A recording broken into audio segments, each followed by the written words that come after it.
स्वास्थ्य मंत्रालय प्रेस वार्ता कर रहा है। कोरोना वायरस को लेकर स्वास्थ्य मंत्रालय अपने आंकड़े प्रस्तुत कर रहा है। कटाई एवं प्रसंस्करण को लॉकडाउन से छूट दी है। इसके अलावा बांस, नारियल, सुपारी, कोको एवं मसालों की खेती, कटाई, प्रसंस्करण, पैकेजिंग, बिक्री एवं विपणन को भी लॉकडाउन से छूट प्रदान की है। वित्तीय क्षेत्र के अंतर्गत कोऑपरेटिव क्रेडिट सोसाइटीज एवं गैर बैंकिंग वित्तीय संस्थानों को भी न्यूनतम स्टाफ के साथ ऑपरेट करने की अनुमति दी गई है। ये भी स्पष्ट किया गया है कि ग्रामीण क्षेत्रों में निर्माण कार्यों के अंतर्गत जल आपूर्ति, बिजली एवं दूरसंचार से जुड़ी परियोजनाओं और गतिविधियों को भी छूट है। मैं आपको ये भी बताना चाहूंगी कि आवश्यक वस्तुओं और सेवाओं की स्थिति नियंत्रण में है। इसमें भारतीय डाक की भी बहुत महत्वपूर्ण भूमिका रही है। कल हमने संक्षेप में भारतीय डाक द्वारा कोविड-19 के दौरान दिए गए योगदान की चर्चा की थी। आज थोड़ी विस्तृत जानकारी आपके साथ साझा करना चाहूंगी। भारतीय डाक ने मालवाहक उड़ानों एवं लाल मेल मोटर वैनों द्वारा आवश्यक वस्तुओं का वितरण किया है, जैसे दवाइयां, कोविड परीक्षण किट और मेडिकल इक्विपमेंट जैसे वेंटिलेटर्स। उन्होंने 100 टन से अधिक दवाई एवं मेडिकल इक्विपमेंट अस्पतालों एवं अन्य ग्राहकों तक पहुंचाया है। लॉकडाउन के दौरान भारतीय डाक ने विशेष व्यवस्था करके अंतर्राज्यीय और राज्यांतरिक डाक पहुंचाई है। डाक विभाग प्रयासरत है कि लोगों को उनकी पेंशन राशियों का भुगतान तथा सरकार के अन्य सामाजिक लाभ उनके द्वार तक पहुंचाएं। आधार आधारित भुगतान प्रणाली का प्रयोग करते हुए लगभग 2 लाख डाकिये और ग्रामीण डाक सेवक किसी भी बैंक से संबंधित राशि का भुगतान इंडिया पोस्ट पेमेंट बैंक्स के माध्यम से ग्राहकों को उनके द्वार पर सुनिश्चित करा रहे हैं। इस प्रकार सैकड़ों करोड़ रुपए की राशि सामाजिक सुरक्षा पेंशन तथा प्रत्यक्ष लाभांतरण के रूप में विधवाओं, वरिष्ठ नागरिकों और दिव्यांगजन लाभार्थियों को उनके द्वार तक मुहैया कराई गई है। भारतीय डाक ने जिला प्रशासन एवं गैर सरकारी संस्थाओं के साथ भी मिलकर खाद्य पदार्थ और राशन का वितरण किया है। देश के विभिन्न भागों में मोबाइल पोस्ट ऑफिस कार्य कर रहे हैं, जो आधारभूत डाक और वित्तीय सेवा प्रदान कर रहे हैं। इन सेवाओं द्वारा लॉकडाउन पीरियड में हमारा उद्देश्य है कि लोगों को राहत मिले। धन्यवाद। स्वास्थ्य मंत्रालय की तरफ से अब तक 1749 पीपल क्योर हो चुके हैं और उस तरीके से अगर देखें तो 13.06% पीपल वो रिकवर हुए हैं। कल तक की अगर कंफर्म संख्या देखें तो 13,387 कंफर्म केसेज आए हैं। लास्ट 1 डे के अंदर 1007 केस रिपोर्ट हुए हैं। लास्ट 24 आवर्स में 23 नई डेथ्स भी रिपोर्ट हुई हैं।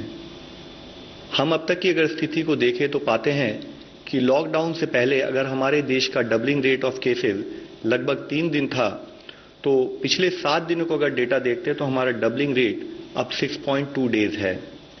और मैं आप लोगों की दृष्टि में लाना चाहूंगा कि 19 स्टेट्स ऐसे हैं, 19 स्टेट्स और यूनियन टेरिटरीज ऐसे हैं जहां पर कि डबलिंग रेट देश के एवरेज से भी कम है। और वे स्टेट्स हैं केरला, उत्तराखंड, हरियाणा, लद्दाख, हिमाचल, चंडीगढ़, पौंडीचेरी, बिहार, उड़ीसा, तेलंगाना, तमिलनाडु, आंध्र प्रदेश, दिल्ली, यूपी, कर्नाटका, जम्मू एंड कश्मीर, पंजाब, असम और त्रिपुरा।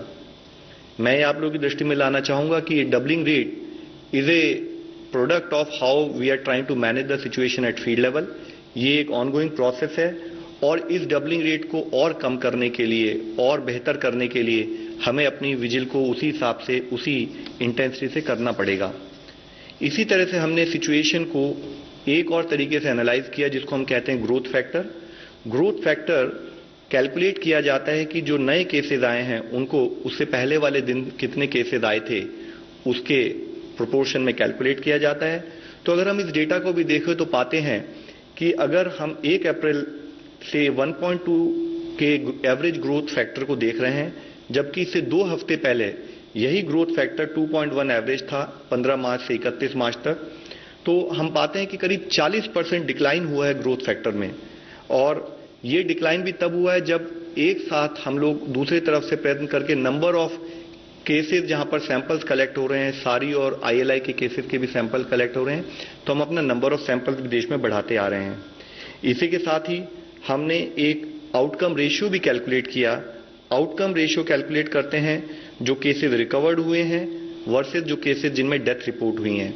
मैं आप लोगों की दृष्टि में लाना चाहूंगा कि देश की तरफ से देखें तो हर केस, हर डेथ एक चिंता का विषय है, और उसी समय में लेकिन अगर हम देखें तो हमारे यहाँ पर केसेस हैं करीब 80% अगर हमारे केसेस रिकवर हो रहे हैं और 20% केसेस में डेथ अगर जैसे रिपोर्ट हुई है, तो ये दूसरे देशों से अगर कंपेयर करें तो शायद हम कुछ बेहतर कर रहे हैं, और हमें इसे और बेहतर करने की हमें एफर्ट करना है कि हम अपना ट्रीटमेंट और केयर फर्दर इंप्रूव करते रहें ताकि हम इस रेशियो में फर्दर इंप्रूवमेंट ला सकें।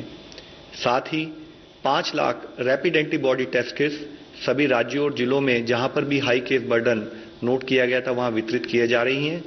कल एम्स ने भी कोविड-19 से संबंधित मैकेनिकल वेंटिलेशन मैनेजमेंट पर फिजिशियंस की एक ऑनलाइन ट्रेनिंग को ऑर्गेनाइज किया था। आज माननीय ग्रुप ऑफ मिनिस्टर्स जो हमारे माननीय हेल्थ मंत्री की अध्यक्षता में, उसमें फर्दर रोड मैप लॉकडाउन और एक्सटेंडेड लॉकडाउन की स्थिति में हमारा क्या डायरेक्शन होना चाहिए उस पर एक विस्तृत चर्चा हुई। उसमें मुख्यतः diagnosis, vaccine, drugs, hospital equipment, accessories और जनरल वेलनेस से निपटने के लिए साइंस एंड टेक इंस्टीट्यूट जो हैं उनके एफर्ट्स का रिव्यू किया गया। हमारे को यह लड़ाई हर फ्रंटियर पर लड़नी है, और फील्ड पर लड़ाई लड़ते हुए एक हमारा फ्रंटियर है साइंस एंड टेक, जिसके द्वारा हमें इस लड़ाई को आखिर में जीतना पड़ेगा। उसी के तहत council for scientific and industrial research, department of biotechnology, department of science and technology और डिपार्टमेंट ऑफ एटॉमिक एनर्जी, वहां पर कंटिन्यूड इस विषय में एफर्ट्स चल रहे हैं, जिसके तहत ही इन चारों ऑर्गेनाइजेशंस ने टेस्टिंग कैपेसिटी को बढ़ाने के लिए भी अपनी 30 लैब्स का योगदान दिया है। हमारे एफर्ट्स प्राइमरीली फोकस्ड हैं न्यू रैपिड और एक्यूरेट डायग्नोस्टिक किट्स बनाने में, जो कि अपना रिजल्ट 30 मिनट में दे सकें। साथ ही इनोवेटिव पूलिंग स्ट्रैटेजीज बनाने में, ताकि हम लिमिटेड टेस्ट होते हुए भी अगर उसको और एक्सपैंड करना चाहे, larger number of people cover करना चाहें, उसके लिए काम कर सकें।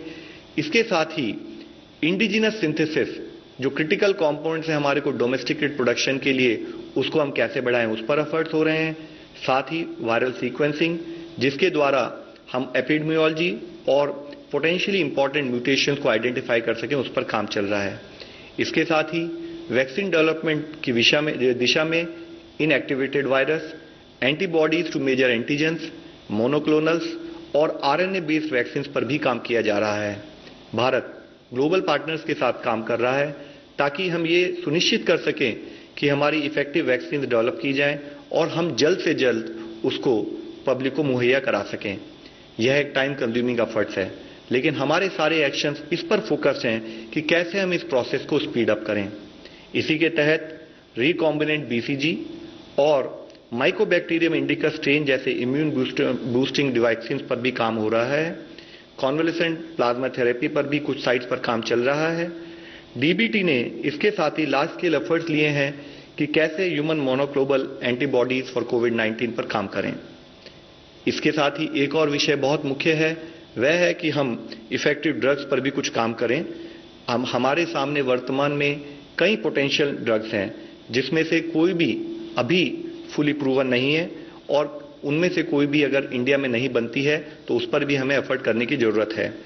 इसी समय में जब ये अनसर्टेनिटी है तो हमारा एफर्ट है कि इंडिया इस drugs manufacturing, drugs multi process में काम करे। एक मल्टी प्रोंग रणनीति के तहत हम काम कर रहे हैं, जिसमें कि इम्यून सिस्टम को बूस्ट करने में भारत की जो ट्रेडिशनल नॉलेज है उसका भी ध्यान रखा जा रहा है।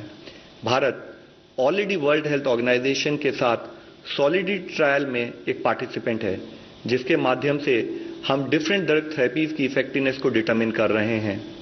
Scientific task force existing drugs को रीइवैल्यूएट कर रही है ताकि उनको जरूरत पड़े तो कोविड-19 के लिए रीपर्पस किया जा सके।